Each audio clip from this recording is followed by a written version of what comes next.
बिस्मिल्लाहिर्रहमानिर्रहीम। अस्सलाम वालेकुम नाज़रीन। मैं हूं शरी आरिफ हमीद भट्टी, लाहौर से अहम तरीन खबरों साथ। नाज़रीन, किसी ने ठीक कहा, किसी के लिए खाई खोदो तो बंदा खुद ही गिर जाता है।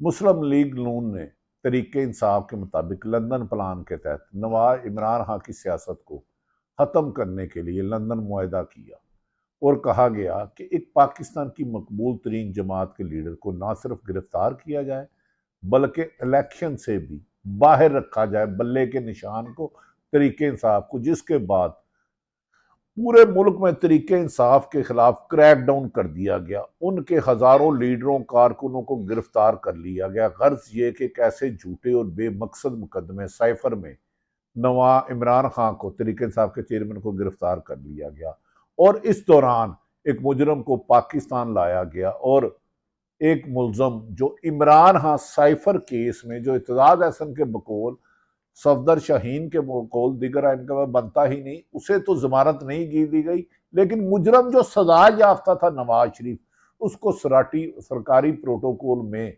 सजा दे दी गई। अब नवाज शरीफ ने जो अहम अदारों के खिलाफ, अदली और दीगर अदारों के खिलाफ जलसों में तकरीरें की थी, उन्हें खतरनाक नताइज की धमकियां दी थी, जनरल फैज हमीद और कमर जवेद बाजवा समेत 5 जज साहबान के बारे में नजाबा सवाल की थी, उसका केस कहा जा रहा है कि अदालतों में समाअत के लिए मुकर्रर किया जा रहा है और तौहीन अदालत की तलवार इमरान खान, नवाज शरीफ के गर्दन पर आ गई है। अगर मेरिट पर फैसला होता है, अगर वो तमाम पीडीएम के जलसों में, गुजरावाला में जो साबिक वजीर आजम मोहतरम नवाज शरीफ, मरियम नवाज, मौलाना फजलुर रहमान ने अदारों के खिलाफ धमकियां दी, तकरीरें की, नाम लेके किया और अगर नारे चलाए गए, तो यकीनन जो नवाज शरीफ इस वक्त वजीर आजम पाकिस्तान बनने का ख्वाब देख रहे हैं, उन्हें तौहीन अदालत में 6 माह कैद हो सकती है। नाज़रीन, इसमें इन तकरीरों में जो अदालत में जेर समाअत केस है, इसमें नवाज शरीफ ने माजी में दर्जनों मरतबा, 1 2 3 दफा नहीं, पाकिस्तान के अहम तरीन अदारों को निशाना बनाने की धमकी, जिनमें साबिक आर्मी चीफ मोहतरम कमर जवेद बाजवा साहब, जनरल फैज हमीद साहब और उमर अता बदयाल साहब, साकब निसार साहब, आसफ सईद खोसा साहब और दीगर जज साहबान शामिल थे। और वो केस 2 साल से अदालतों में जेर समाअत था कि नवाज शरीफ ने पाकिस्तान के अहम अदारे जो मुल्क की सलामती के जामन है और इंसाफ की जामन है, उन्हें धमकियां दी। वो केस समाअत के लिए लगा दिया गया, जिससे लगता है कि नवाज शरीफ का वजीर आजम पाकिस्तान का ख्वाब बनने का ख्वाब चकनाचूर हो सकता है। ताहम पाकिस्तान की सियासत के मुस्तकबिल बारे में कुछ नहीं कहा जा सकता। आज से 3 4 साल पहले मुल्क की अहम तरीन उस वक्त की शख्सियत ने हमें कहा था, शरीफ फैमिली ने हमेशा अदारों को जेर किया, अदलिया पर हमला किया, अहम तरीन पाकिस्तान के अदारों पर हमला किया, उनके सरबराहों को निशाना बनाया, तो इनको अब इनकी सजा भुगतना होगी, किसी किस्म की कोई रियायत ना होगी। लेकिन अचानक फिर पीटीआई के मुताबिक लंदन प्लान की खबर आई और इमरान खान की हुकूमत खत्म कर दी गई 2022 में और नवाज शरीफ के केस तमाम खत्म कर दिए गए।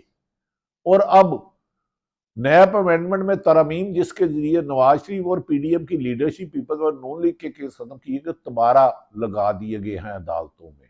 और तो और नवाज शरीफ ने जो तकरीरें की थी वो भी लग गया।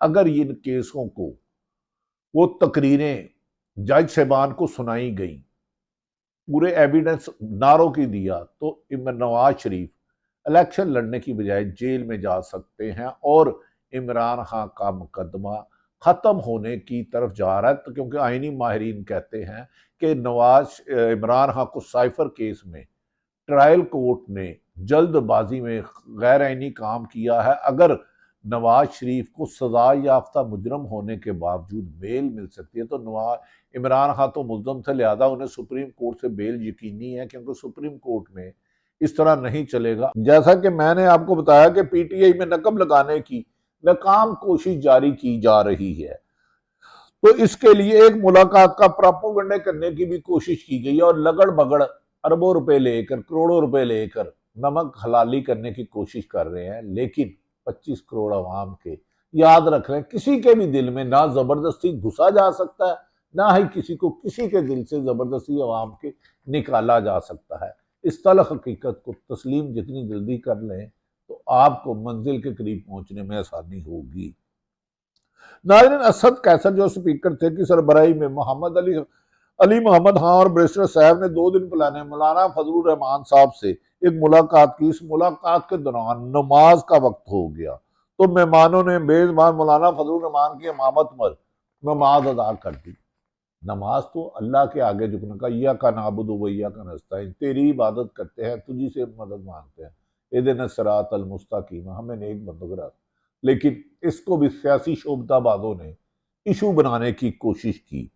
अब नमाज अदा करने की इस वीडियो को जानबूझकर मीडिया में जारी किया गया और ऐसा तासुर बनाने की कोशिश की गई कि पीटीआई ने मौलाना फजलुर रहमान की इमामत कबूल कर लिया, जबकि अफसोस में गए अगर मेरे जैसा भी कोई आदमी जाए, नमाज तो जिसके पीछे भी पढ़े, पढ़नी तो मेरे अल्लाह की है।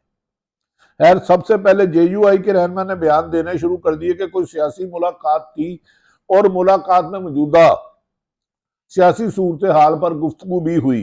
अली मोहम्मद खां और असद कैसर ने इस बात की मुकम्मल तरदीद कर दी और इमरान खां की बहन ने कहा यह मुलाकात जाती थी, उनके करीबी अजीज फौत हो गए थे, इसका तरीके इंसाफ के चेयरमैन से कोई वास्ता नहीं। असद कहर का कहना है कि नमाज की वीडियो को सियासी मकासद के लिए जारी करना गैर अखलाकी और नाजेबा हरकत है। हवस के मारे लोग अल्लाह के हजूर सजदा रेज होने या रुकू में जाने को भी नमाज के लिए अपने सियासी मफाद के लिए इस्तेमाल करें तो ऐसे लोगों की नेक नामी के लिए, बेहतरी के लिए दुआ ही हो सकती है। असद कैसर ने वादिया तौर पर तरीके इंसाफ के साबका स्पीकर ने कहा कि मैं मौलाना फजलुर रहमान पीटीआई के सियासी खरीफ हैं और मौलाना को सियासत के मैदान में एक बार फिर शिकस्त देंगे क्योंकि केपीके में उनका वोट बैंक अब ना होने के बराबर है। असद कैसर ने तस्लीम किया कि वो दीगर सियासी जमातों से भी मुलाकात कर सकते हैं, लेकिन इसके लिए इमरान खां की इजाजत होगी और मुलाकात में अगर कोई सियासी बात होगी तो सिर्फ साफ शफाफ इलेक्शन, जो इमरान खां खुद कह रहे हैं। इसके अलावा किसी से कोई इत्तेहाद की दूर दूर तक इम्कानात नहीं है। अगर इमरान खां इजाजत देंगे तो असद कैसर दीगर सियासी जमातों से जल्द और साफ शफाफ इंतखाबात के एक दिन 1 पॉइंट एजेंडे पर मुलाकात हो सकती है। इसके अलावा सियासी जमातों से मिलना में कोई नुकसान नहीं, लेकिन साफ शफाफ इलेक्शन 1 पॉइंट एजेंडा है। बाकी एनआरओ वाले भूल जाए, वो दिल्ली दूरस्त। दूसरी जानिब अदलिया में तकसीम का तासुर चीफ जस्टिस के तब्दील होने के बाद भी उसी तरह कायम है, बल्कि ज्यादा मजबूत होता जा रहा है। मादी में चीफ जस्टिस उमर अताब बंदेयाल जब बेंच तश्कील देते थे तो पीडीएम वाले और इसको हम ख्याल जजेस का बेंच कहते थे और शोर शराबा खूब करते थे। अब तो सुप्रीम कोर्ट में जिस तरह के बेंच बन रहे हैं, इस पर नून लीग और पीपल्स पार्टी वाले खामोश है, लेकिन बेंच की तश्कील से ही जाहिर हो जाता है कौन क्या करने जा सकता है, लेकिन हतमी फैसला अदालतें ही करती हैं। क्या इनके ख्याल में अब बेंचों की तश्कील ठीक हो गई है या मादी में जो इतराजात थे वो दूर हो गए हैं? अब तो पिक्चर बहुत क्लियर हो गई है और एंड शुरू होने वाला है। अरूज और धौंस धांधली खत्म होने वाली है। अवाम में शऊर पैदा हो चुका है।